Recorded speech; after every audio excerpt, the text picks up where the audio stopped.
What's going on, everybody? And we are logging on to episode 156 of the podcast. We are doing the first spotlight interview of this year. It's been a while since we did our last one. In fact, I just looked it up before we started this podcast. It was 7 months ago, which is a shame because I really love doing these spotlight interviews. I love interviewing different creators, artists, athletes, you name it. And we're getting back into it with a very, very strong episode here. We got a very special guest with you here. We got Brian, also known as the Festival Finesser. It is great to have you here, Brian. Thank you for having me. It's dope to be here. Absolutely. And I said it before the pod. I'll say it again. Thank you for being here. And we're gonna have a blast here as far as talking about your endeavors and everything like that, and basically how you got to where you are now with your YouTube channel and music and everything like that. So with that said, let's get right into it. The first question I want to ask you is, because you're all about the EDM culture, you're all about the festival and, concert shows, culture, and stuff like that. My first question for you is, when did music really start to become an important part of your life? And which genre kickstarted that for you? All right. So pretty much like EDM really started taking over for me in like my senior year of high school. Yeah. So that would have been like 2012, 2013, I want to Yeah. say, in that time frame. And the only reason that it kind of got on my radar, and it was on my radar a little bit like prior, just like random like kind of songs that you heard on the radio. Sure. I was definitely more into like hip hop, and like then I kind of got into like a rock, like skateboarding kind of phase. And then when I kind of realized that I could just be in kind of any whatever music I liked, I could enjoy, and it didn't matter about like my style and what I did, and like kind of got out of that like immature like mentality. Um, Yeah. I had some classmates who were missing for a week, and when I found out where they were, which was Ultra Music Festival, that and they were and then I saw what Ultra was, and I was like, holy fuck, like these dudes are there right now, like all the way out in Florida. And to me that just seemed so like it seemed so like just far-fetched for me. Like I could never be able to go to Miami for that many days during school nonetheless, and like with no adult supervision, which just like that felt like crazy to me at Yeah. that point in time. And then once I realized that I could that I could see, I got once I like there's one set in particular, it was a Hardwell set, and that really just like sparked my love for the energy, and just like what it kind of like just it was very different to me at the time, kind of like hearing Skrillex for the first time. Like it was like that again, like, and I had like a re like I had like a spark, like I re-sparked my interest for EDM, and then I just went down a rabbit hole and was literally burning CD mixes because I didn't have like an aux card at the time. So I had like always had a big commute to school, not big but long enough. So I burned CDs of my favorite music, and I went from like having all like hip hop music to all EDM music, and like Blaster Jacks, Martin Garrix, Yeah. Hardwell, Martin Garrix, like just a very a list of OGs Yeah. that I guess could be like legends, in the scene. And my first time going to an event, which was 2014, so like a year after that, I discover the music, and I get into like the culture and the plur and like all that kind of stuff. I go to my first one the year after, seeing all the artists that I just, had discovered again for the first time. Like I just, like I said, Blaster Jacks, Afrojack, Hardwell, Martin Garrix, Tiesto, all those dudes. And so I saw them, and that just like opened up a whole new world. And I was really just like thrown in like head first, because EDC, if you've ever been to any NEC event anywhere, whether it's East Coast, West Coast, whatever, it is immaculate. It's crazy Yes. production, crazy big artists, crazy big crowd, and it always has like the extra like bells and whistles. So I was really just like thrown into the whole plur lifestyle, and just seeing all those artists, and again being so close from home. It was like 20 minutes away, like EDC EDC New In York, MetLife, which doesn't yeah. exist anymore, hasn't happened. It's so many years, but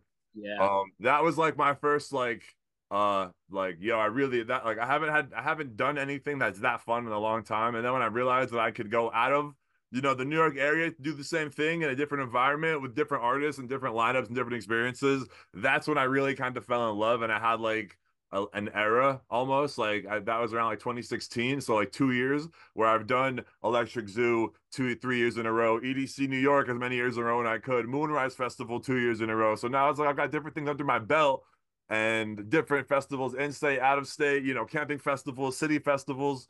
And I started really like, going up and down and experiencing as many festivals as I could inside, within like, a reasonable distance. And a lot of those festivals don't even exist anymore, like Mysteryland, Camp Bisco. Um, Oh yeah, Camp Bisco hurts, man. Yeah, yeah, Camp so Bisco hurts. Yeah. um I had some really unique experiences at those festivals, like, getting into the whole like I guess idea of like, being like a festy, which was never the goal. It's just kind of it was something I was very passionate about. Right. Right. I went to school for video, so I was also passionate about video, which came from being passionate about skateboarding and always wanting to film. So I kind of found a way that I could, combine because I was originally doing skateboarding videos on YouTube. So like I took my video and my YouTube skills and passions and put them into another passion. And that's how the Festival Finesser channel started, like my senior year of college, where I had learned all of this stuff about video editing and camera and production and audio. And then like I wanted to incorporate it before I, got like into the field. And so I started doing this YouTube thing before it was like probably right before I feel like it started becoming popular to like be a vlogger. And I was kind of like, ahead of the curve in that regard. Yeah. And there were very few, there were very few people that were on YouTube, but to see just a small like a small community made me feel like I could get involved because it wasn't like going into like a gym community on YouTube where it's already so flooded. I typed in Lost Lands like lineup review and there was only one other person that did something, but to see someone else doing something, I was like, I could do something just as good, if not better. Without a And doubt. like, Yeah. so I wanted to really put a lot of time and I over edited a lot of my videos and really wanted to make an imprint of being like a legit identity and someone that took his stuff seriously and wanted to be like comical and keep you engaged. And the longer I started doing this, the less of that I had. But you know there's been just like the hunger is not as there because priorities have shifted in a sense, not in a bad way, but it's like I've been doing this shit almost 10 years, you know, Yeah. and like I've made videos on the channel talking about like life can't be all about EDM all the time. Some people eat, sleep, and breathe this shit, and I feel like I did too at one point. But as I've been eat, sleeping, and breathing it for so long, I start seeing to see that like I need to like get into almost like an adult world, for lack of a better word, It's a and like well, yeah, it's almost like life balance, almost in a sense. exactly. Yes, yes, absolutely. Absolutely. And I think that's important and great that you're making videos like that too. Yeah, because I feel like it's like I feel like a lot of people can relate, and like each year after like my festival season ends, I tend to like make a video just kind of sharing like a personal bit because I always kind of get into like a depressive state, like that seasonal depression thing, Yes, of course. Yeah. So Yeah. there's like there's no light, there's nothing to do, and like it's cold over here, so it's Yeah. just like it gets really like the going out to the same club every week used to hit when you were 18, but now that I'm 28, it doesn't hit the same anymore. And like, and then it becomes like financially, like not a burden, but between gas and tolls and then like Yeah. parking and any alcohol that comes in between and tickets and what I'm Yeah. saying. Then what happens, like what really hit it for me and my girlfriend, who, we basically do everything together. It was when those nights that even when the tickets were free, we still spent money on gas an hour and a half to get there, Of toll $20 course. to get there, parking $15 once we did it. Then we got a ticket one time, then there was an extra $100. Then we got our car booted, then it was $150. Then we got a flat tire. All these different scenarios that were out of our control where it's like you put yourself at risk in a sense by going out if you're trying to save money. And we were just kind of like, yo, we've taken a lot of L's. Maybe we should take a step back and not just go out every weekend. And then it kind of becomes more magical in a sense because you're not overstimulating yourself every weekend. And like, 100%. you know what I'm saying? So then it kind of it hits better when it's not as frequent and just kind of like moderation, just like with almost anything else in life. Without Um, a but I without a feel like that doubt. comes with age, because it's like what you've I mean, at least for me, I know what I like, and people will jock me for that and be like, "Oh, you only like dubstep. You never give house a chance." I've given house a chance. I came up on house. I evolved into dubstep because that's where the most energy is at. You know, that's That's where. 100%. I evolved that way too. It was all about like laid back Luke and Yeah, Hardwell and everything like that back in the day. And I don't even know where dubstep came from, but it just was there. And I was like, this is the fucking shit right now, dude. And you're absolutely right. It's the most energy. Like in a word, rock out to dubstep, you know? yeah, It's like, that's my heavy metal in a sense. I was never a fan of actual heavy metal back in the day, but this is my heavy metal now. And you're right. It's the energy of it, the amps, the bass. It's just incredible. The feeling of being at a concert live, and I'm not even just talking about EDM festivals, but being anywhere musically live is such a magical experience because of all the feelings that you get from it. And I totally understand where you're coming from. Like earlier on, you said it was like you saw your friends at Ultra one week, and then the next week or year or whatever you said, you were right there.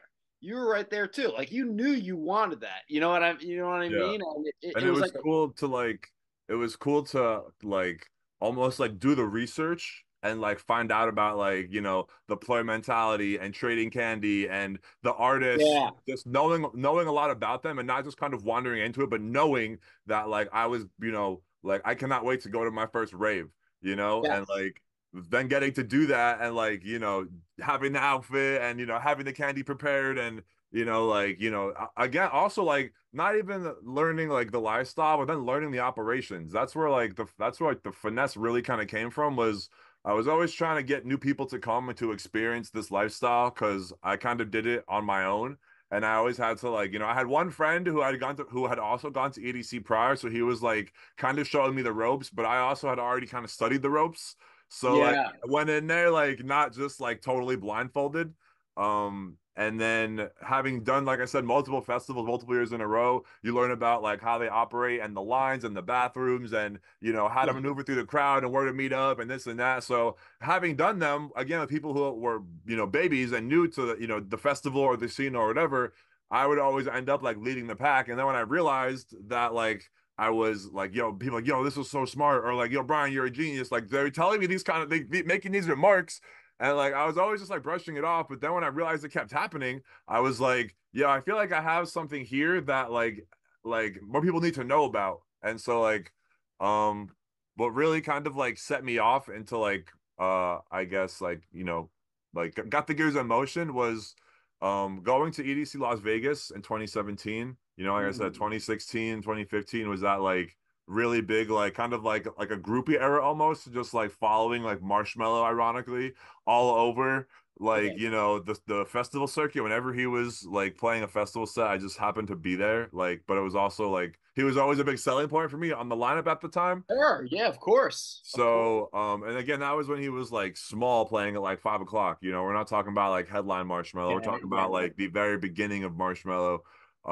So I 2017, I was getting ready to go to EDC, and I was Googling and like YouTubing, EDC Las Vegas tips, EDC Las Vegas advice, EDC Las Vegas vlogs, and really kind of trying to get an idea of what it was going to be like. And getting into the vlogs really was the most like raw, like real kind of footage. And especially when it had like a good narrator, like someone like walking you through what you're telling you what you're doing. And so I really kind of picked up like my style from just watching other YouTube videos. yeah. But when I realized what the information that the people were sharing was very generic and like, pace yourself, stay hydrated, wear comfy shoes, and like um just it wasn't like geared towards that specific festival. So Right. then It wasn't in depth towards that specific festival, basically. Yeah. what again, it was just it was general festival advice that like, yeah, it was like at that point I felt like it was almost like too obvious, and I was like that was like a very like I guess like for like your first time kind of festival goer. And so like me seeing that, I was like, yo, where's the stuff for the people that have been doing it like me, but like they want more, So I did my own EDC Las Vegas like survival guide and like shared tips and tricks that I thought were necessary and you should know that I didn't get. in mind. And so like again, a lot of the first videos that I made were like like learning experiences like, hey, this is what happened to me, don't do this, you know? And like I would show those in the vlog, and then it's like I would always kind of reference certain clips and certain moments and memories, you know, because like a lot of the like the finesse came from making mistakes, you know. And then like, Of you know, course. it's not like, it doesn't sound like finesse, but like being able to be prepared for it the next time is like, you know, me sharing tips and advice. That's where like the people watching can finesse. So it's like the finesse is a very like watered down term in a sense, and it kind of has like a double entendre, even like multiple entendre of meanings. um but it just, you know, was a silly kind of like uh you know, I guess phase in college of like finessing and being a finesser. And it just Yeah, yeah. was something I Googled, and there was no one with that title. And I felt like having the name in a festival in the name, and then having a channel around festivals would kind of make sense. And then I made that EDC video, and it got, what really struck my like attention was that it had no dislikes and like a bunch of comments that were like, yo, this is so helpful, this is the stuff we need, That's keep doing great. more of Yes. this.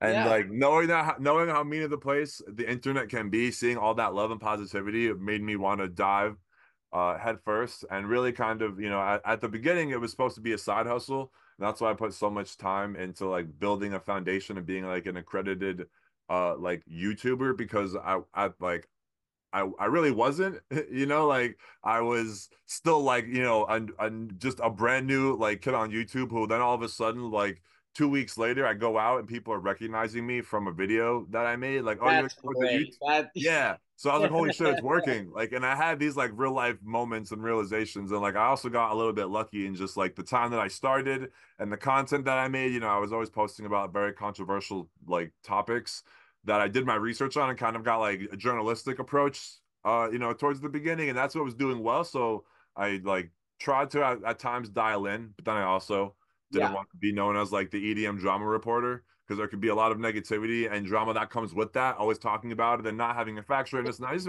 ended up being Especially in becoming a that lot of scene work, too, and it could like be. I wanted Yes. to disassociate from that.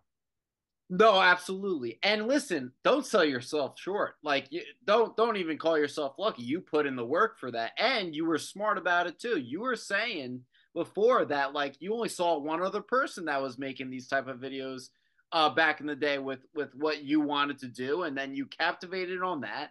And then even with the general tips and tricks, you went more in depth with that. Like I think you were very smart about it.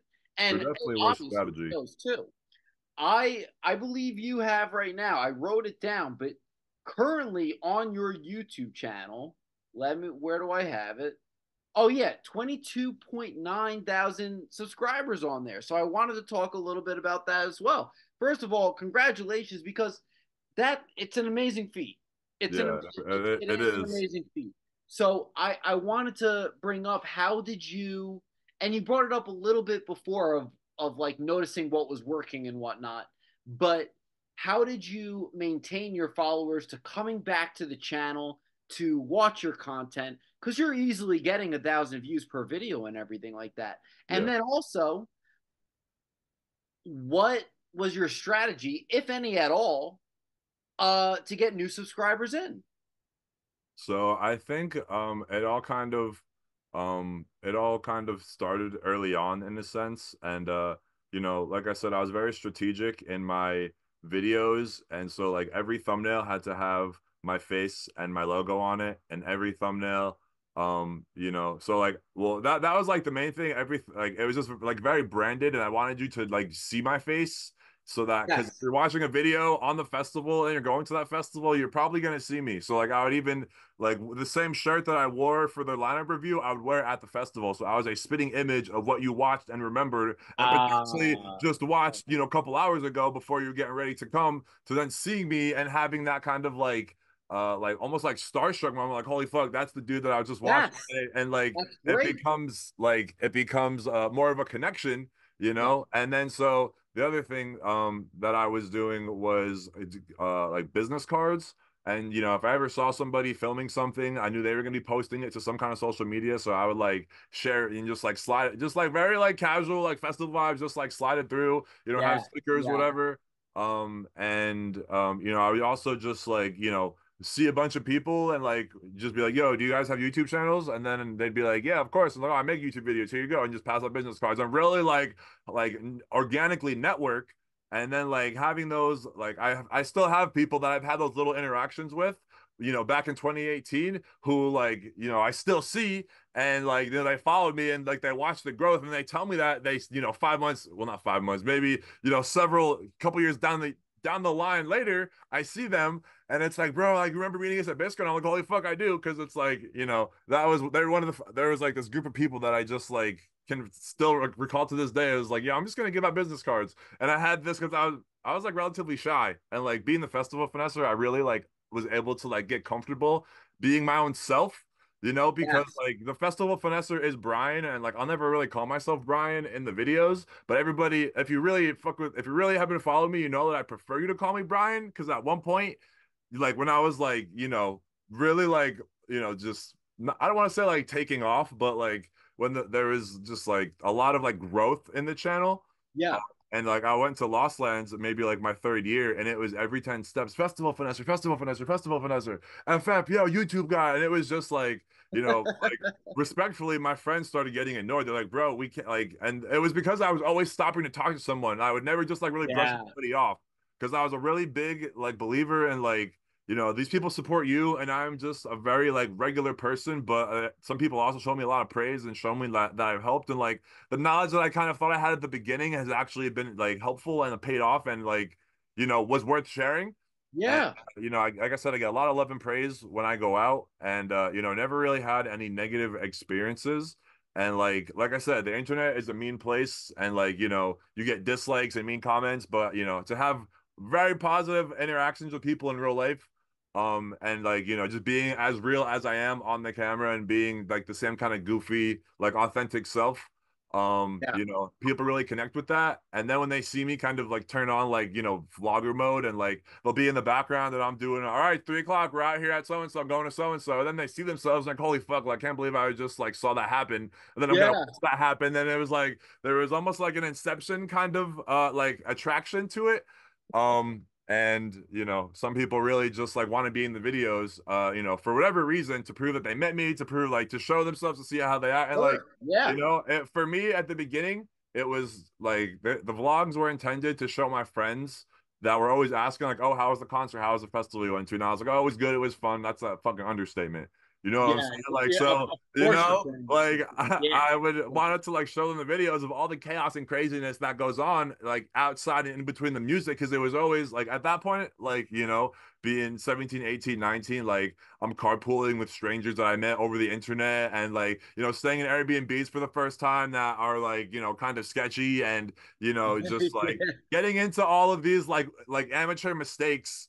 And like it's always like, oh, we got no service for the Uber. Oh, we're gonna walk 2 miles till we get service. Oh, like, and there was just all these crazy adventures.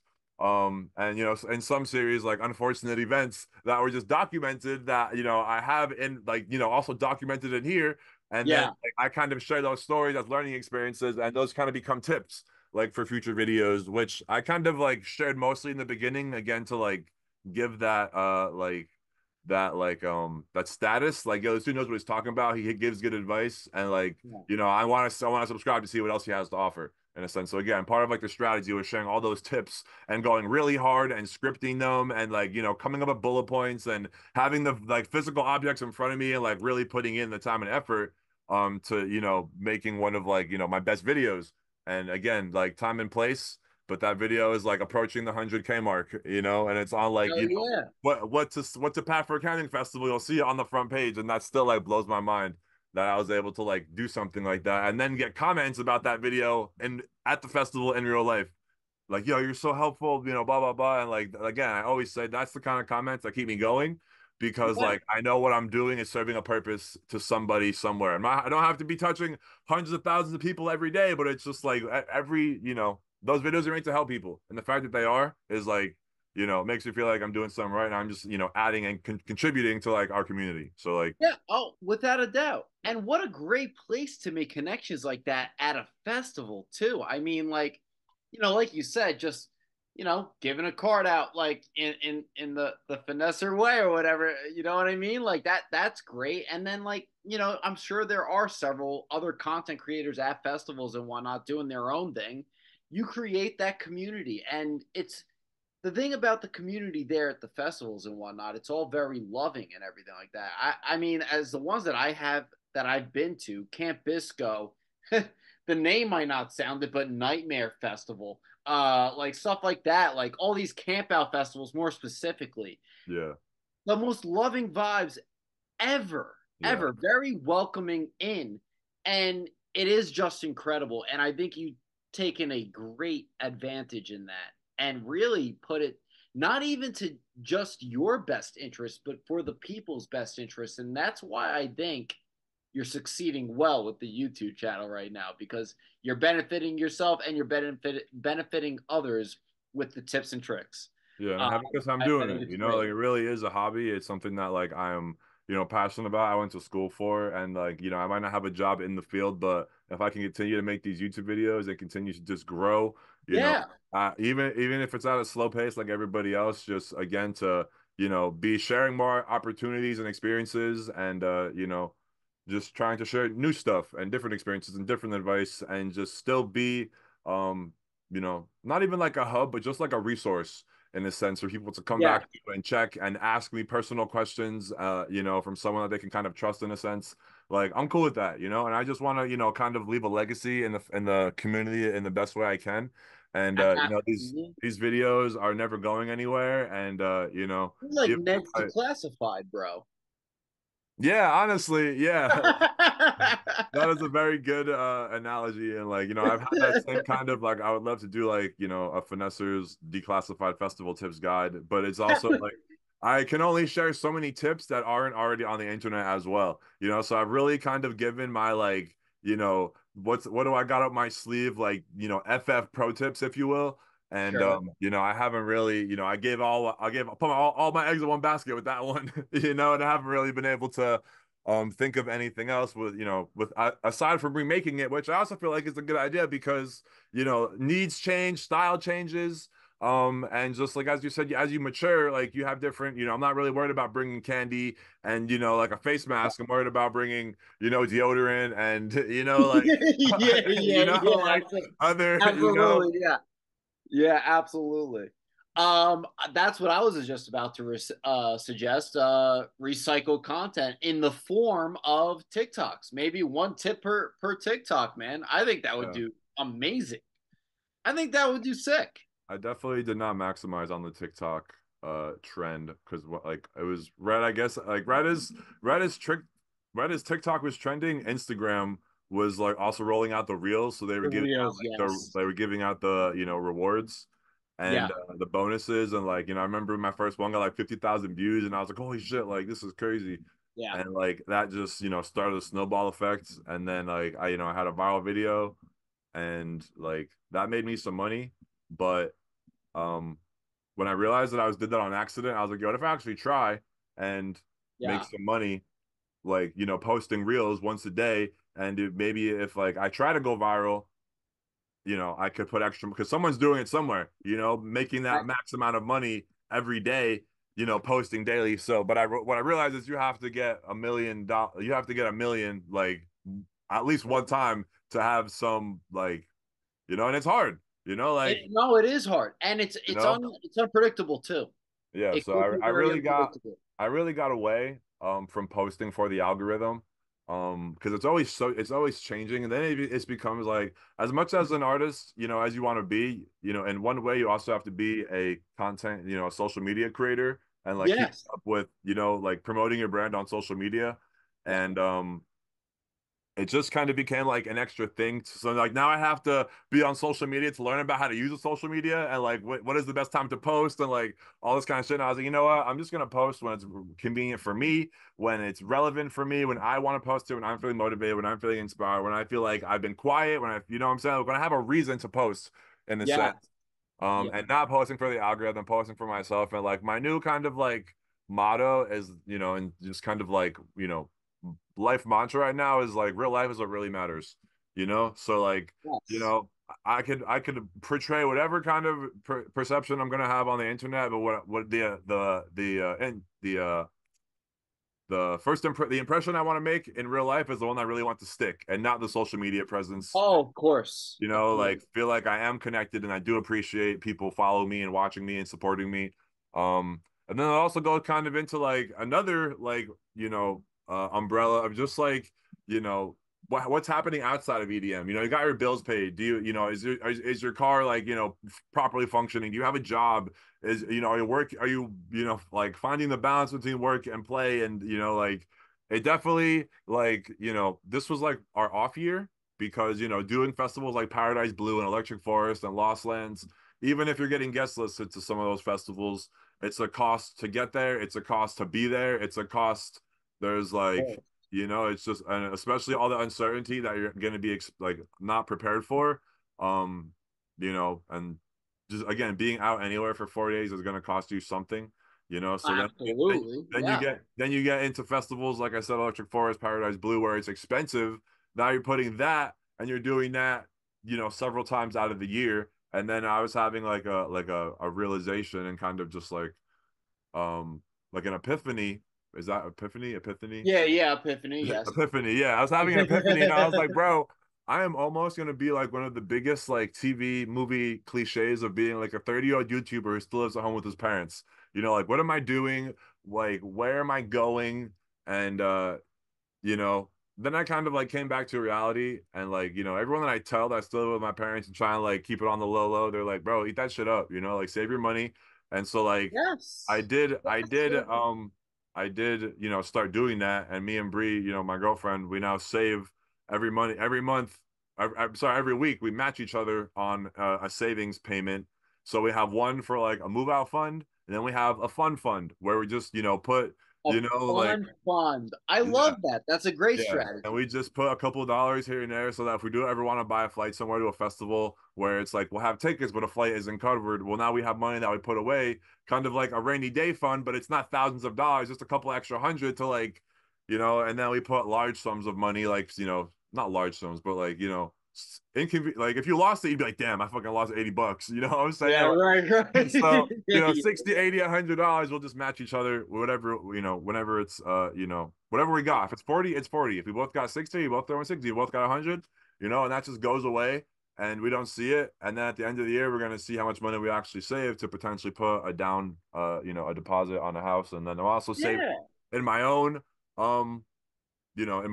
savings account. And I do have like a goal that I'm like, chipping away at, which is good, just, not just, not that I'm like blowing all my money, but it's like most of my money when I get paid goes to bills. So it's like I really cannot Well, at this right. point in life I cannot afford a $300 festival ticket on top of that when I'm trying to save out and move out and have like a bigger picture goal in mind. Festivals aren't going Exactly. anywhere. Like when I want to do it, I'll go back. And again, it's one of those things where it's like when you take a little bit of a break, you appreciate it more. And A we hundred haven't had percent. a crazy year, but I've still been able to travel to different cities to play. Maybe I'm not Yeah. playing big festivals, but I've still got I just traveling with my camera and being able to share the experience, and then people watch the experience and like enjoy it is like that's all I really need. It just like gives me a little bit of a purpose, and like I just enjoy doing it. And it was like if I could combine skateboarding and music festivals and going out and vlogging all into one like channel, I would be the happiest person on YouTube probably. But Yeah. Yeah. That it I sounds just like it. I just never got a. I just they're like they're focused in different ways. And I don't really even post on the skate one. Those are literally just for like home videos and like memories kind of vibes for my friends and I myself. saw that the other day. I And saw then you post that the other day. yeah, and then You were the pretty skilled with it too. yeah, no, I definitely still got some tricks up my sleeve. And like when people like, oh, you skate, it's just a straight up yes. There's not like, oh, I only ride. Like, nah, bro, I skate. you know, So Um, but yeah, the YouTube shit on the other side is just um damn, I was saying something, but I forgot the skating stuff. Oh yeah, it's home videos. So like I got the skate videos for my homies, that I grew up skating with, and now I have home videos for the EDM community and my friends in that community as well. And like, we have moments that we talk about that we also forget are on video. Like, yo, like like it happens very often that people go back to watching, especially when they go with me, because they have such like a vivid memory to look back on. And Yes. you could show, like I said, the same way I wanted to show my friends like the experience that I had, well, they could show their kids or whoever down the line, their friends, their family, Yeah. like, yo, here's the festival I went to, with my friends, and he filmed the whole entire shit so you guys could see what we kind of went through in a sense. And I say went through like it was a bad thing, but festivals can really hit you like sideways, so that's Either in I would think most good ways more than anything though, to be honest. Yeah, I fucking they love them. definitely have more of like a positive impact. But for me, I feel like in the early on, like going to like the festival days, I would always come back with a situation. Like there Well, was I got a always perfect example for you, dude. My buddy, my co-host actually of the podcast, who isn't here right now. We went to Izu for 1 year. My first festival ever. He lost his shoes through the security check. oh my he, god. he was without shoes the whole day. And there's a picture that I have on my Instagram of us, of the group of us, and he's just not wearing shoes. But he was a trooper. He still had a great freaking time. You know what I mean? Like shit happens, but like you still make the best of it. You know what I mean? Yeah. One question I wanted to ask you is that, I know you go to a lot as far as festivals, shows, you name it. Are there ever times where you're going to this one show or festival and you're like, you know what, the cameras are going down this time. I like you said before, like just to enjoy life. Yeah. Have there been instances like that lately or even beforehand where, you know, that content hasn't seen the light of day because no content was filmed? Like, how do you feel Yeah, about I that? Is there a definitely. balance with That's that? a good question. That's an interesting question because that is something that like I have kind of, I don't want to say dealt with, but like as I've been a YouTuber for longer, I have really, I don't want to say like I've gotten lazy, but I understand like how easy it is to just like get like lost in the real world. Like I don't do this full time, and that's why like it is like a struggle to stay relevant, and I'm fortunate enough to like have so much on the internet already that has provided like you could really go down a rabbit hole and watch hours worth of video and learn so much about my life and my experiences and my personal life. And uh um I'm getting sidetracked here, but remind me of the question. Oh, yeah, you're good. So, like, but I mean, you're still on the right track there with it as far as like not filming during a Oh festival. yeah, yeah. Okay, so I would like film every drop, every artist, everything as soon as I got there before I left my house. Really trying to like capture the show, and like you never knew what was gonna happen, so I was always trying to capture the like if this drop was good, well maybe the next one might be better, and it'll have lasers or pyro or fire. And I was filming a lot of again at the time being younger, what was like very new and cool and underground and like playing going to places that weren't venues that we were throwing raves Yeah. illegally, like that kind of stuff, and really like showing like the experience of the night, whether it was at like Webster Hall, kind of like very proper, or Yeah. what was Yeah. underground, or if it was like in a warehouse rave. I was really kind of going to all those events, and a lot of those events were just dark rooms with some lights from my friend's basement, like, and there wasn't very much to offer visually, and a lot of like the good content came from a really active DJ or a really active crowd.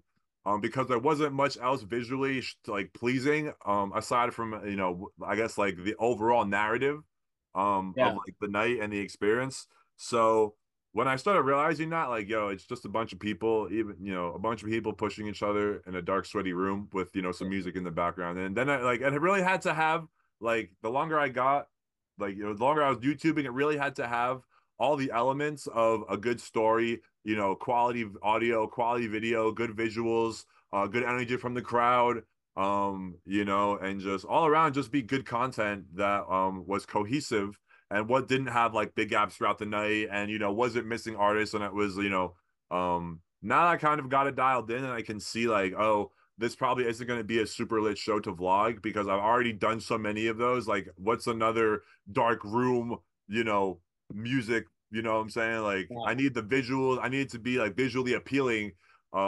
If it's gonna be again, it doesn't have to be visuals in the visuals, but if the DJ is on some shivers, chopping it up, being very active, or some cod dub slice and dice, like that is something you could watch without visuals as long as the audio is good.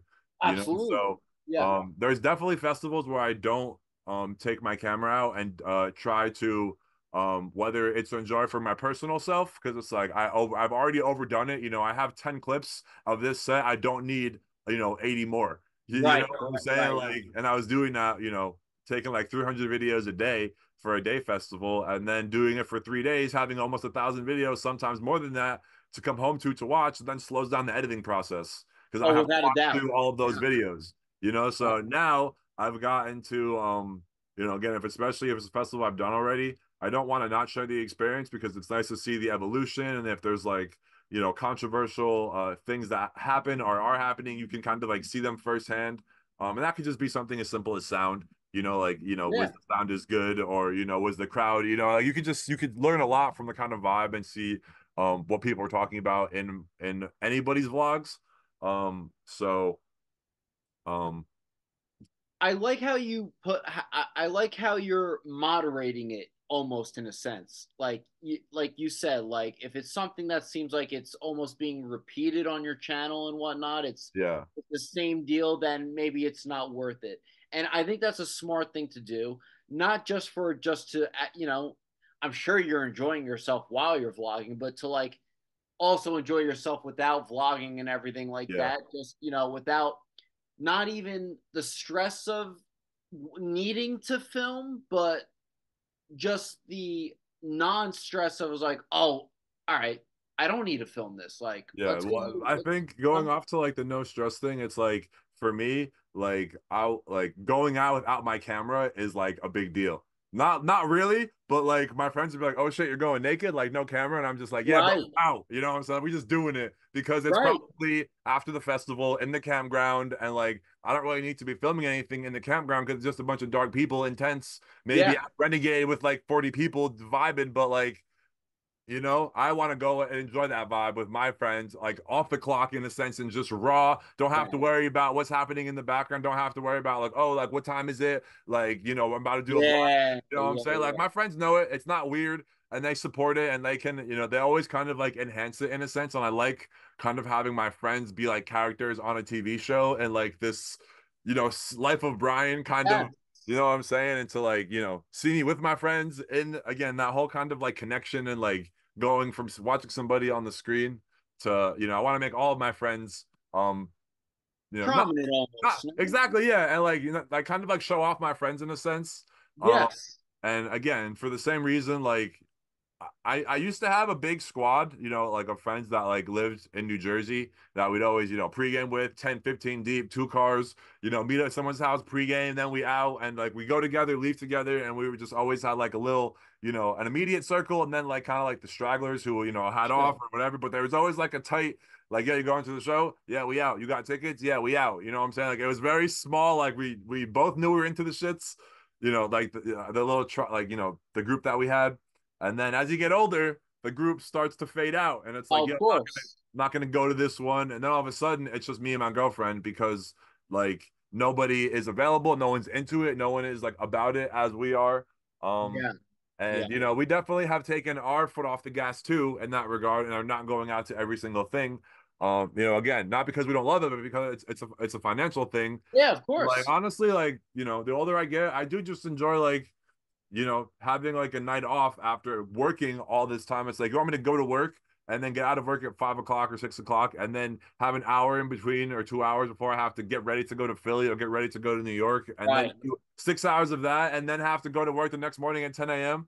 Like, yo, let me just sit home tonight. You know what I'm saying? Let's take a There'll seat be back. one when I Yeah. don't have to be up at 10 a.m. or I can request off so that like I can go to the show, have some time to myself, wake up late, sleep in, and not be like, going into work hungover and hating the day. And, Of you know what course. I'm saying? Right. Like, Right. so I definitely learned to kind of like pick and choose my battles. And that kind of also comes back to, too, of like doing it for so long. the same way I kind of like analyze, like, is this gonna be vlog worthy? I analyze, is this show gonna be like something that I'm really gonna enjoy, or is it just gonna be another outing? You know, because there is Yes. after the pandemic, there is definitely like a weird shift in the kind of quality of shows. And it was a lot of underground stuff, and like the big venues weren't really out there yet, so you kind of go back to those again, those warehouse vibes, Yeah. being in a dark room and very like low scale production, and still having good acts and good talent, but um, I again, went to it's a like I went to a Subtronics drive-in fest. Actually, this is the shirt I'm wearing right now. I bought this from the drive-in COVID Subtronics concert. I believe in Phil. Was it Philadelphia? I don't even remember where it was. It's a while now, but it yeah, was like the height of COVID, yeah, and it was interesting. They almost like made you stay at your car and everything like that. yeah. I You're went to one of able to those too. tune in your radio station to the music that was playing, but we were parked far away, so we really weren't able to really hear it live. Weird time. Yeah. Weird, weird, weird Very, very, a very weird era, and then that's one of the eras that does not really live on. There's plenty of like I never seen before content, but that's also it was a very sensitive time to be going out, and there was a very the scene was like very two side, and it was like you were someone that stayed inside and followed the rules and was like, hey, we got to be safe, we got to look out for everybody else, and going out is selfish. And you had the people that were going out and they were like kind of fuck that and I wasn't going out on like a fuck that like I don't give a fuck mentality. I was kind of going out on like a journalistic mentality and like Yeah. trying to show what was still happening in the scene and that like it was, kind of like kind of still like resurfacing in a sense. Like it was hanging on by a thread while they were trying to shut it down. It still kind of thrived in a sense of people that wanted to do it. And it was actually a really cool thing. But A right different perspective. It's a yeah, and different like perspective and it like was. I think story. that was the biggest thing too about it too is like perspective. It's all about where you were from, because it's Yeah. like you could be in New York City and the hype is so crazy, like there's nobody on the streets, and then you go out, 2 or 3 hours upstate into like the woods of New York, and like Six, yeah. state area, and they're out there no mask, not giving a fuck, like Right. shaking hands and like I didn't So really where were you in that sense? When COVID was going on, like as far as going to shows and whatnot, what like were you I don't want to say I mean you might have. I don't care if you were or not. Like were you still going to these shows that were available often or like Yeah. in a different So case for you? I basically filmed just to kind of document the nights, and like just it was a very like almost like historic time in a sense for everybody and anywhere, Without a doubt. so to Yeah. have like COVID kind of content just to show like I don't know, just to have. And that was the thing is I didn't really show it. One, again, it was always very like grimy, like someone's basement kind of like house parties. And Sure. then they announced a lineup, and it was 3 floors, and like there was like a stage area, but it was very like just uh House like party-ish? yeah, basically, like kind of Yeah. like fratty in a sense.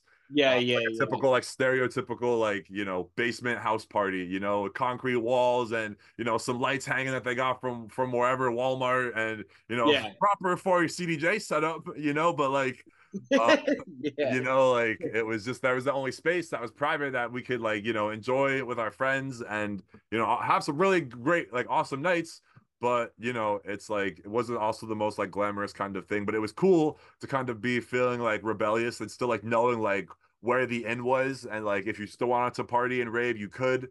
And like I feel like that was also like a factor that added too, is like knowing where the spot was to go and do this when they're like what was when it was like illegal and banned, and it was just like everyone's got to stay in. Yeah. And it was not really close to home because again, Philly and New York are two very different cities. So, Yeah. but we were Absolutely. that's people still think that I'm from Philly because I was out there so often. Right. Just still hanging out with my friends, and a lot of my friends were, from down there, were involved in throwing the party. So we always had guest lists, always knew where the spot was, always knew the location, always got like, the hookup. And yeah, that was an era I did not film because it was a very sticky, like touchy subject of like going out and promoting and talking about going and like, Without a doubt. not being a mask, like not being masked up. So it was just a lot of stress, a lot of drama, and I just didn't want to get involved after I already kind of have been being like attempted to be canceled for doing that kind of stuff. Um, Yeah. I was just like treading lightly in the regard, but I did, at the But end of the that day, was smart I'm of just an you. outgoing. That was smart of you to do No, it it that way. just seemed like the right thing, and it was kind of like what everybody else was doing was just like they were playing shows, even big artists too, but like not announcing it, not having it, like shown, so that you can't be like, oh, no one's wearing a mask, or oh, you're not wearing a mask, oh, you know what I'm saying, like they're not 6 feet apart, you can't prove that there was some like something to call out going down. So I Right, just kind right. of like partook in that regard. And still, had a really awesome era of just like meeting new people and being in new environments and like I say like partying differently, but I don't mean that in like a negative way. Like I was doing like drugs and whatever, but it was just like going to different locations that weren't necessarily a party spot that someone made into like a temporary party area. Oh, sure. We're going into parking lots and fields and houses and studios and like there's all these different really cool locations, bars and speakeasies and restaurants and clubs and strip clubs and like I was like, yo, like Yeah. there's I'll just bring some music and people will come. And it was a really cool like underground raw because that was all some of us had, and that was all they had as well. And it was really cool to like just get thrown into a different community and still also kind of like um just feel like I'm contributing again with sharing, the content. Not only even though it wasn't posted, but like I know I have it. My friends know I have it, and Yeah. like we can reminisce on stuff like that if we wanted to. Because it's That's just, always important too. some of That's them always they're like important. micro memories, and it's like the only reason you probably remember it so well is because we watched it on video on loop like 4 times and just were Sure. cracking Yeah, up about yeah, it. absolutely. So like Yeah. Let's get into a little bit of your performing and your mixing and everything like that because I see you post stuff about that as well. When did you per se have the confidence to be like, all right, let me get into this too? You know what I'm saying? And let me start mixing and everything like that as well. So when did you start that up? So I would say the confidence came like maybe like a year or two down the line, as maybe even sooner. But like there was a point as the festival finesser where I wanted to use that platform that I had, that was kind of rapidly growing as a platform to also promote my other skills. Yeah, yeah, Whether it be video editing or video making or um, you know whatever, I started including DJing into the mix and doing like little mixes and doubles and just little clips, because creative stuff, I whatever. believe you were also live streaming from time to time of you mixing and whatnot as Yeah, well. that was like a little, again, like a little COVID era thing that has Yeah, so kind yeah, of become a thing like today, not as often, but again, not doing it as often. When we do it, people are quick to jump in because it's like, oh shit, yes, he hasn't done this in a while, and like we really did create some like really cool almost like Discord vibes in a sense of just like hanging out and interacting with the chat, playing a bunch of music, getting to practice my DJ skills to a live audience in a sense. Um, yeah, and just getting to interact with people I had met at festivals or have been recognized in the chat rooms of the live events to then meeting in real life, um and just kind of like I said, having a community to kind of like tune into and that checks in back and supports you and like stays in for several hours just to hear what kind of music I'm going to play and watch me spin. um so that was one of my ways that I was trying to like stay relevant. But I never thought that I would actually be like a performing DJ. Playing festivals, playing clubs. I was always just like a bedroom DJ, mixing off my laptop and on with a little Serato controller, something cheap. But again, something I definitely enjoyed and something that I felt like um I had like picked up like pretty quickly. And I also feel like this is kind of the time before where like everybody is, being a DJ. Because now that sure. it seems like everybody, that's into EDM is, a DJ or learns to become a DJ or wants to become a DJ. Um, and Well, I I just think there's always, this was a big stigma back in the day, and I don't know if it really is nowadays because I think the EDM genre has become way more advanced in my opinion. But yeah, anyway, there was the stigma as like, I mean, that anyone could do this. It's just pressing buttons on a board yeah, and that's whatnot. true. And I mean, I never really thought that necessarily. I was never really a part of that stigma. Like, you have to have some sort of creative talent and music literate to be mixing and everything like that. Um, so do you believe that's something that like you naturally have as a human being, or do you think that's something that you could develop over time? I definitely think it's something that you can, I mean, I could kind of go both ways. Like you could like study it and learn it.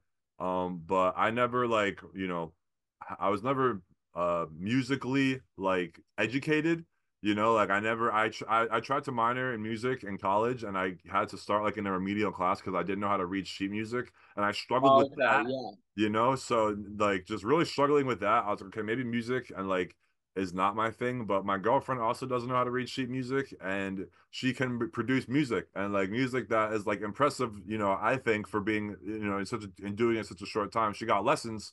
Um, yeah, but for me it was, uh I didn't get like I got lessons from again, I told my friend that I wanted to DJ. He said he could teach you.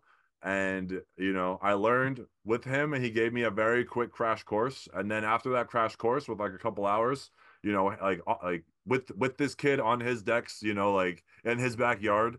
um I kind of like you when you kind of realize you start picking it up, it then kind of becomes like universal in a sense. And then like later on down the line, like you kind of find your style of DJing. But yes. it all kind of you do there's definitely like aha moments that you have, whether you are learning like just messing around yourself or like watching somebody else do it. That's there's like there is I always say there's no right way to DJ. But there's You have obviously, your own style, and when it clicks, it clicks. That's yeah. what it sounds like. And I think it is a lot of like, the more you do it, the more you can kind of start seeing patterns and like how uniform it can be in like the regards of mixing and song structure. And yeah, I think Well, I'm like the same way as both of you guys. Like, I played guitar. I got lessons back in high school to play acoustic and electric guitar and whatnot. I can't read sheet music for the life of me. For the life of me, I never got it. I don't know, it's because I didn't pay too much attention to it or whatever. But I like to make my own little tunes and whatnot too that I think personally sounds good. Um, and then you have instances like the environment that you're in when you're learning how to do these things. You're saying you're in your friend's backyard. He's giving you a crash course and everything. The comfortable vibe, like, I think that's very important as well. Like, yeah. and something I just thought about while you were talking about that, I took guitar lessons back in the day. Like, I can't wait to see the day, unless it's already a thing that I don't know of, where you have music stores, having to like lessons on decks and Yeah. DJ equipment. I think that would be awesome. I think that would be awesome. Not to say that most of the very successful DJs nowadays, they learned it on their own. I would think so anyway. Or, I'm sure they got some sort of crash course, but like you said, they found their own way and everything like that. Yeah. And I think that's the most natural way to do it too. I think it's the most natural way to do it.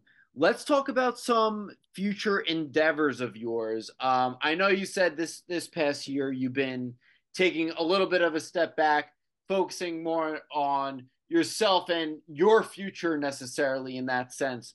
But what are some festivals that maybe you haven't gone to before that you're already planning or want to plan to go to start vlogging for? So, it's actually been a relatively interesting last couple of months because, if you've been following the channel, you know that I've been working with some vendors and using that as like my finesse in getting into the festival. And, it's also another way of being a part of the industry and kind of like having something to offer. Um, Yes. because it's like now I can, like establish this relationship and like potentially do like festival vending like full time in a sense, or like, Yeah, and promotion too.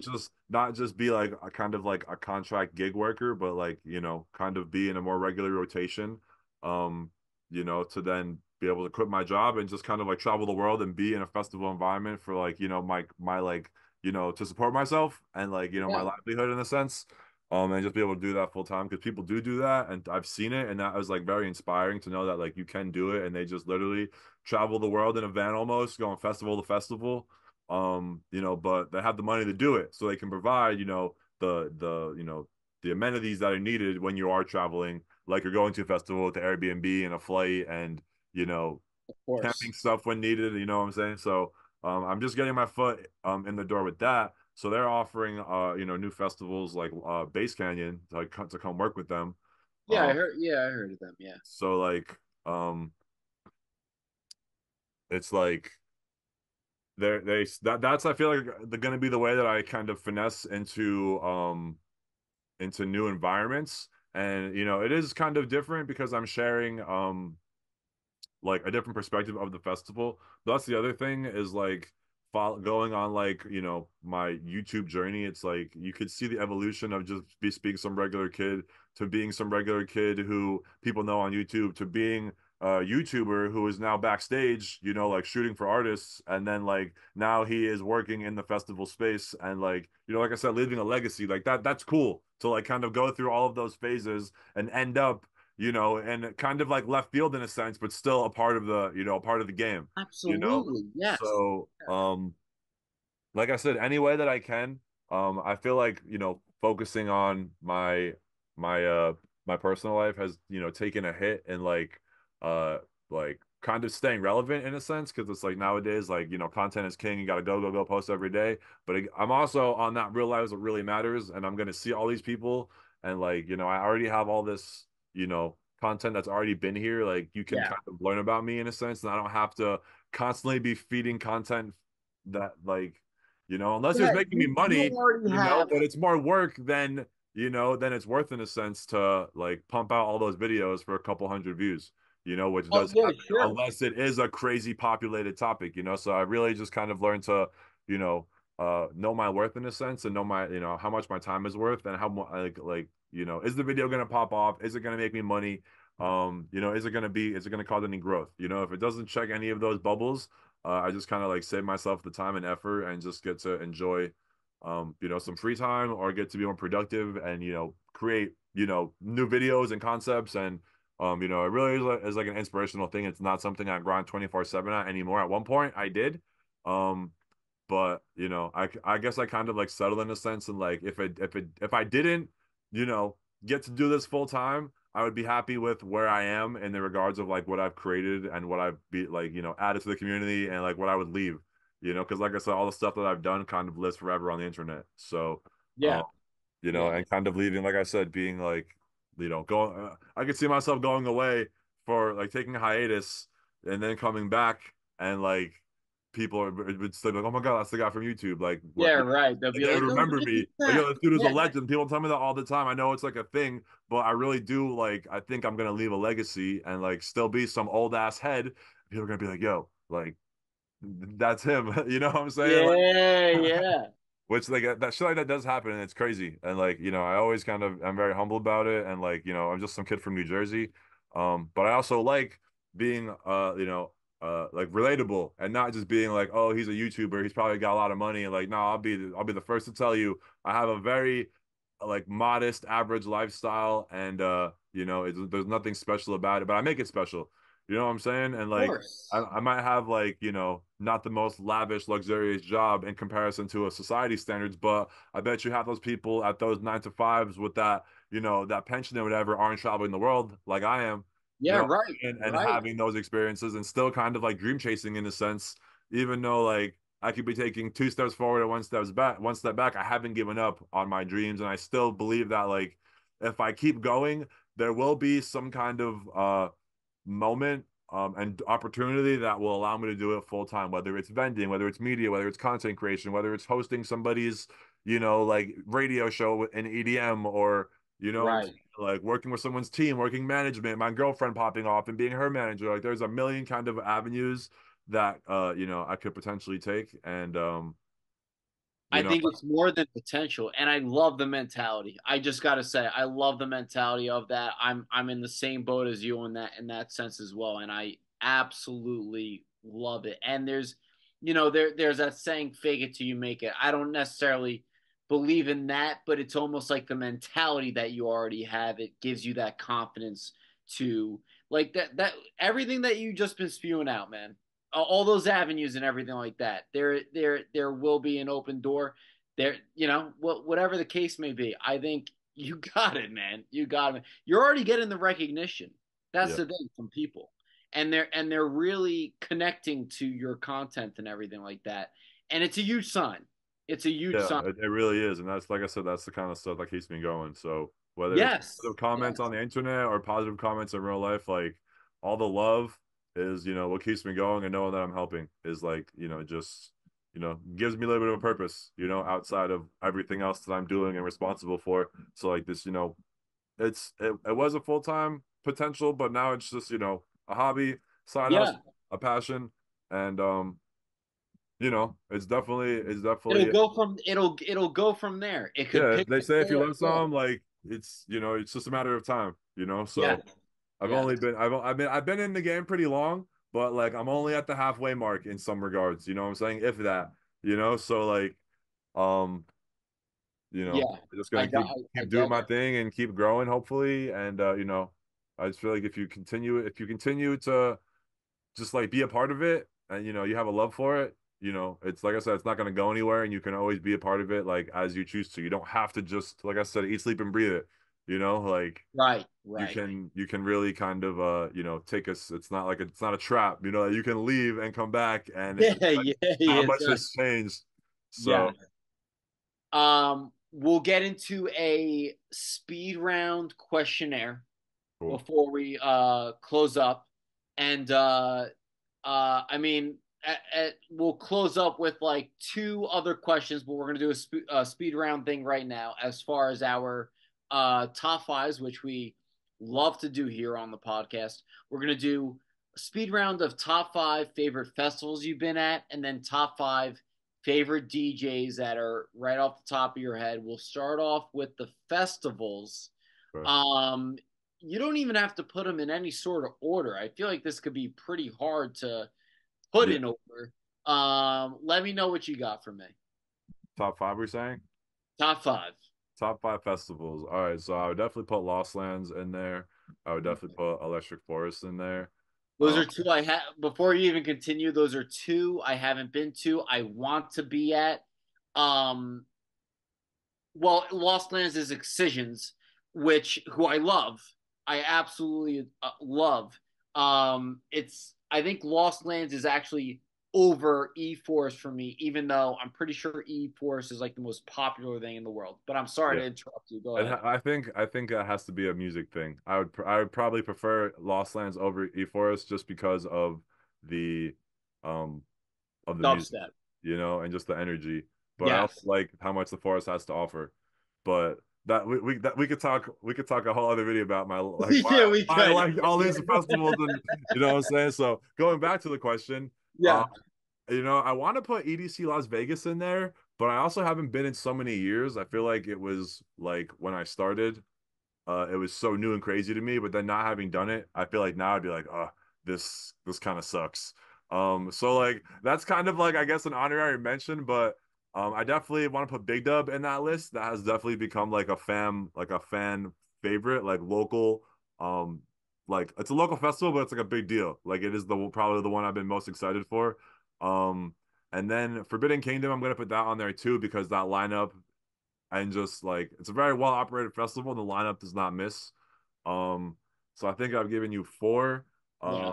And then so the last one I'm gonna put on my list is Ever After, which is probably a touchy subject considering how they kind of had their fallout. But when I went to that festival again, just maybe it's because I was traveling outside of the country, but I just had such a crazy experience going to that festival and like it was so well run, the lineup was so crazy, and I just have so many memories and just like remember it being so insane, so crazy, and like it was like a festival that like you had to kind of be there for in a sense because you could be getting into the game now and be like, what are you talking about? You're aging yourself right now. But if you looked at those lineups in the past, you would be like, I see why that was Right. that was on his list because that like for me it's really I feel like the lineup really makes the festival. And then when you have festivals that operate well with the lineup that you really enjoy, that's like catered to a specific demographic. Because Yeah. when you start mixing demographics, and you got like EDM kids with hip hop kids, and you got like the Wooks with the house kids, and like you start getting mixes of people, and then it kind of like becomes like a just like a mishmash, as Yeah. opposed to having everybody there for dubstep, everybody there for bass, everybody there for house. It's just like you kind of Right. you're more so with your people in a sense, as opposed to kind of uh just being Yeah. on different vibes of different people, because that's like every community kind of vibes and reacts in different ways, and it just kind of gets down to the music. You know what I'm saying? Without a doubt, without a doubt. And like you said, I kind of look at it as a DNA strand. It's twisting and mixing perfectly together. When the festival works and functions well, and then you have a sick lineup, Yeah, there's nothing better than that. yeah. I like your list. There's only two of them on there that I didn't know. I mean, I knew Lost Lands, E Forest, Forbidden Kingdom. I've heard of, and what Big something? What was it? Big dub.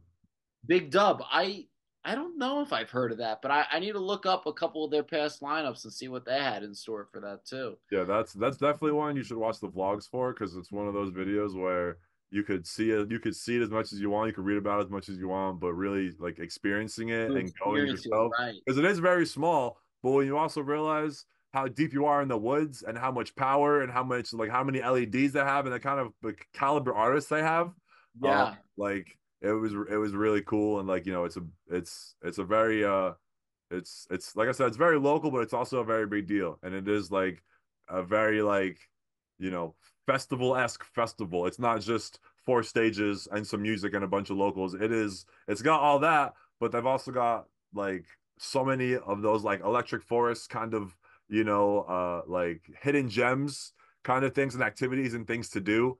Yeah. Like that, like being able to have that kind of vibe and just the people that it brings to. They're very like kind of like heady people, and you don't get a lot of like Brads and Chads, and like they're there for that reason. They're there to get weird. You know what I'm saying? Like they're ready to have the Yes. weekend, Yes. and it's that they understand the assignment in a sense. Like so, Yes. it's just a Let very me like let me ask you a very like question. tight knit festival. At eForest, have you seen someone perform? I believe he just goes by Dixon's violin. No, No, you haven't. Well, he's on his violin. One dude just on a violin, and it nothing is rehearsed. He doesn't have an actual like it's song. just freestyles it. Just goes with the flow and freestyles, man. That's cool. And I've seen him perform once before.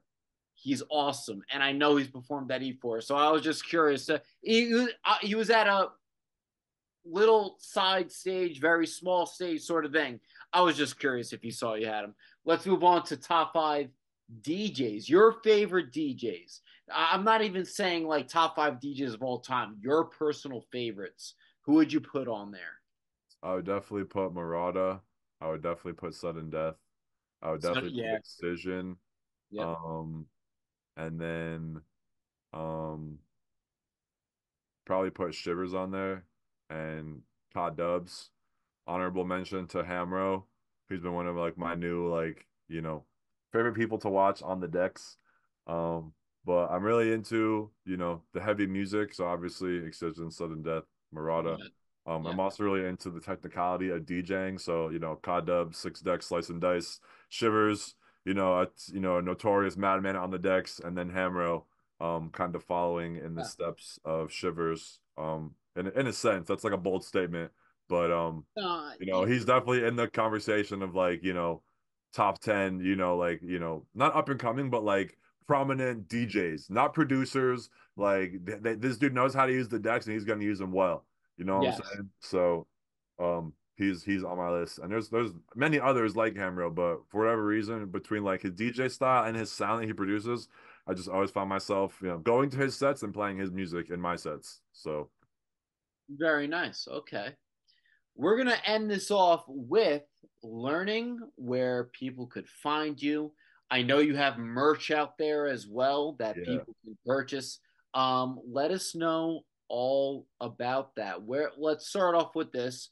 Where could they find you on YouTube and social media? We could start off with that with your handles and everything like that. So on YouTube, it would be youtube.com/the Festival Finesser. You can also just Google or YouTube the Festival Finesser and get right to the channel. Same thing, my handle is uniform across all platforms except for one. Well, I guess two if you really want to get deep into the social media. But on Instagram, it is the Festival Finesser as well. On Facebook, it is also the Festival Finesser. There is a Finesse Gang Facebook group. Um, Ah, which you can find. Just Google Finesse Gang and look for the Festival Finesser logo. Um, and that's just where I kind of post new videos, updates, bookings, show announcements, anything related to the channel that you can just kind of get a notification for in a sense. yeah. Find out about live streams and stuff like that without actually going out on my personal page. So that's just another like resource, whatever. But on Twitter, I am that skater Brian. I'm still, I kind of post as the festival finesser, but that was like the one part of like my regular personality that I kind of like wanted to also keep, Yeah. like and just not be all professional all the time and just like I said, social media. I don't even know if I said this, but social media is not a real place. I heard that, and I've been standing by this. Real life is what It really isn't. matters. So, like, you should not be getting upset or hurt or take what I say to offense in a little Oh, text hell app, no. Yeah, yeah. That's stop. like that. Nah. And I just kind of like I don't want to, I guess being in the industry and having so many eyes on you in a sense, I don't want to be so easily found and like and Sure. it's taken seriously. So that's why like that skater Brian, people are always confused when it's like, so and so dubs and so dubs, and then you got that skater Brian in a tag, and it's just like who? But then you kind of like, I don't know, it's just a part of me, and like I that's get been it. my identity for so long, and like you know, um, I um get it, dude. Yeah, has like a little absolutely. bit of an attachment, and like I think it's not that serious at the end of the day. It's my at name, like. Yeah, And so that's the yeah, same as right. Snapchat as well. That skater Brian, and that's like probably the realest form of Brian you get on social media. Gotcha. Yeah. Gotcha. What about merchandise and whatnot? I know you have, I believe, hats and t-shirts, no? Yeah, so I was doing a lot of merch. All the merch I did through myself. So if you wanted some, I still have some available. You know, Yeah. some rhythm related shirts and some mosh pit related shirts. You just send me a DM on Instagram, yo, what size you got in merch, and then I do a flat rate shipping of like $8, and then t-shirts. Everything is relatively affordable. I'm not really in it to make money. I'm just in it to kind of get the name out there and provide Spreading a the good word. Yeah. you provide a a kind of like festival brand and so that kind of goes into like my new project here. I'm actually wearing like another like it's called Dubstep Streetwear. That's like the name that I kind of and brand that I'm kind of like running with right now, to get more like dubstep and rhythm related kind of clothing and like festival wear and just like stuff you could wear to a show that says like, yo, I listen to dubstep, but also something that's not like too out there and just like like rhythm slut or something, like, what I'm saying, those things that just like Yeah. over the edge. It's like you can kind of like piece this together with an outfit, wear it out to the store, wear it out to the airport. It's almost like a bat signal for people that listen to dubstep and rhythm. Like you see this person wearing a shirt like this and be like, yo, he definitely like, yo, what kind of rhythm you listen to? Like just and it's just very like different than the tie dye and festival finesser and the very big FF logo. I wanted something a little bit Without a different, doubt. and It's more just like a open. It's dubstep more open. It's style. like a nice icebreaker in a sense. Yeah, For and just having people like that can relate. having another company under the Festival Finesser umbrella that I still design. And these ones I don't ship out. I have an Etsy store, so you could just you're not gonna. That's what I'm saying. This is not associated with me. This is like kind of a secret right now. And Okay. something that's like going on in the background. But I guess it's not a bad way to like promote it in a sense.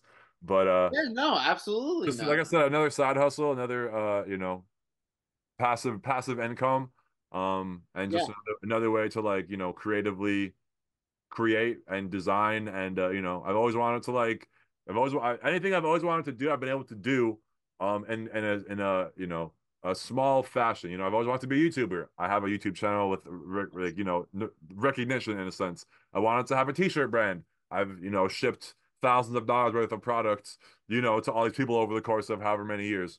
So now that I can design, a company revolved around the music that I like, so that I can wear shirts to a rhythm festival or a dubstep show or whatever that like I Yeah. created is cool. And then to have someone be like, "Yo, where'd you get that shirt?" Like, "Oh, I made it. Here's the account." Like, that's cool too. And like, I have been, making sales, and like, it's not taking off, but it's not flopping. So like, to me, that's a Yeah. win. You know what I'm saying? So Absolutely, dude. Yeah, absolutely. yeah, so that's like my other like, merch side hustle that like no one really knows about, but maybe they should. Maybe that would help me get some more sales if people knew that I was behind it. But Yeah, without a I doubt. wanted it to be separate and like, like I said, because I feel like at that point, oh, it's just another Festival Finesser merch thing. I wanted someone to genuinely see it. I have no idea that it was behind it. And the real goal was to go onto YouTube and type in like not YouTube, to go onto Google and type in dubstep shirt, rhythm shirt, And festival that's what's shirt, and popping have a up. have a generic like, that has no association, but it's because you fuck with rhythm, because you fuck with Yeah. dubstep. The whole entire that's what makes you wanna like support the brand because like you support that community in a sense. Um, Yes, without a doubt. so yeah, they're all very fairly priced, like $20 shirts, just to kind of like get like, the the foundation of the store and get reviews and sales.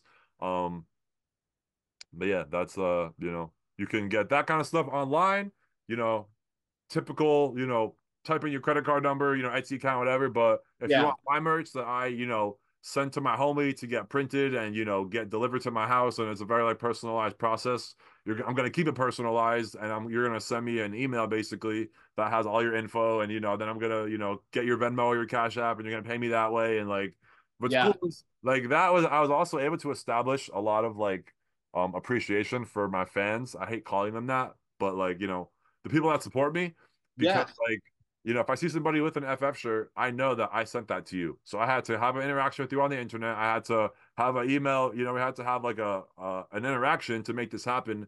And then when I see somebody that gets four shirts, I know this dude's first and last name, and I probably know where he's from at this point too.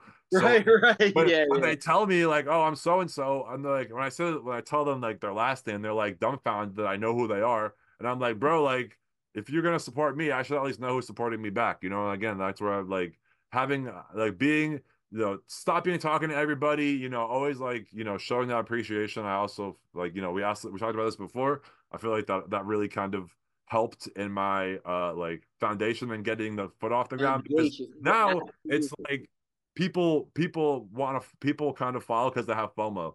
It's like this dude has 20,000, 30,000 followers. Why am I not following? What am I missing out on that everyone else is following him for?